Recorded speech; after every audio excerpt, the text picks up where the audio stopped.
Hello guys, welcome to my another mini blog. তো সবাই কেমন আছো? তোমাদের ভালোবাসায় আমিও ভালো আছি।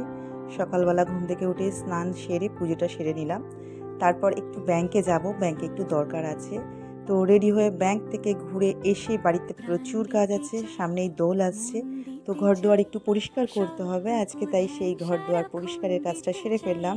একটু ঝেড়ে ঝুড়ে ভালোভাবে ফার্নিচার পুছে নিয়ে, অ্যাকচুয়ালি আমি রেগুলারই ফার্নিচার পুছি, রেগুলারই সমস্ত কাজ করি, কিন্তু একটু ভালোভাবে সব কিছু ভেতর ভেতর থেকে ঝেড়ে ঠেড়ে পরিষ্কার করে নিলাম। কারণ দোলে অনেক গেস্ট আসবে, আর এমনিও আমি টিপটাপ পরিষ্কার পরিচ্ছন্ন থাকতে ভালোবাসি। সবাই বলে এত বেলা করে স্নান করিস, কি এমন কাজ করিস? তো আমার কাজ আমি জানি, তো তা আমি এসব কানে লাগাই না। আর আমার ইউটিউব বন্ধু, ছোটো বোনও বলতে পারো, নুসরাত, তো আমাকে চ্যালেঞ্জিং ভিডিও আনতে বলেছে। তো আমি অবশ্যই তোমার রিকোয়েস্ট রাখবো। তো তোমরাও যদি কোনো এরকম রিকোয়েস্ট করতে চাও তো আমাকে কমেন্টসে জানিও। চ্যানেলটা সাবস্ক্রাইব করে দিও। ওটা